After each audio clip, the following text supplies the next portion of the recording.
It's a kind of scary word, one that brings up visions of torture and even death. Heresy. Just the mention of the word raises our eyebrows. But what is it, really? Who decides, and are there still heretics among us?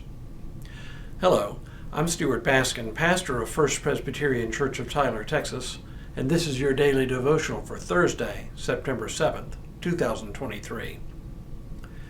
In the broadest sense of the term, heresy is any departure from official orthodoxy in the church.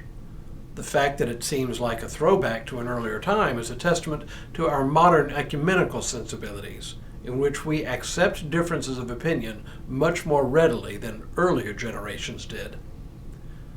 The concern for orthodoxy, or right belief, emerged early in the church's life. Very early. If you read Paul's letters, this is almost always at the forefront of his writing. Time and time again, he decries what he believes to be the false teachings of other itinerant preachers who made their way around the churches between Palestine and Rome. Here is just one example. It is from the beginning of Paul's letter to the Galatians and is a famously blunt beginning to this particular letter. He says, "I am astonished that you are so quickly deserting the one who called you into the grace of Christ and are turning to a different gospel. Not that there is another gospel, but there are some who are confusing you and want to pervert the gospel of Christ.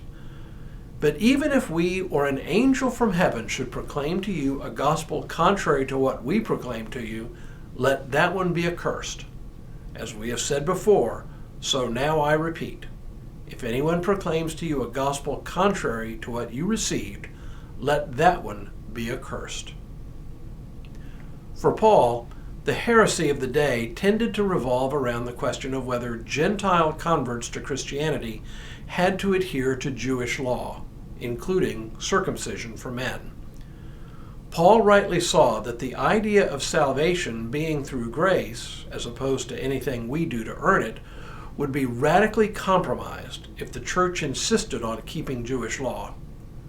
My point is that the question of right belief has been with us since the very beginning. Throughout its early centuries, the church dealt with a number of controversies and declared what was orthodox and what was heretical.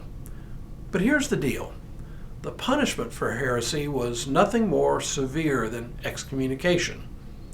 Some heretical groups even continued on for several centuries, just outside the recognized Orthodox Church. And while excommunication is serious, it's not the end of the world. But a funny thing happened in the Middle Ages. The Catholic Church began setting up courts to try heretics. Collectively, they were known as the Inquisition. The story of the Inquisition is long and involved, and what most of us think of as the Inquisition is actually only one part of it, the Spanish Inquisition, which by no means represented the whole thing. Torture and even execution were actually very rare in the long history of the Inquisition, which lasted literally from 1184 to 1908. My point here is simply that heresy has always been a part of the church's life. What I find interesting is that most heresies are not really radical departures from orthodoxy, but something more like disagreements on technical points of theology. The most commonly used terminology to describe heresy is something like missing the mark. Just as an archer can shoot an arrow that hits the larger target but misses the bullseye, so heresy is often a matter of being close to orthodoxy but missing the center.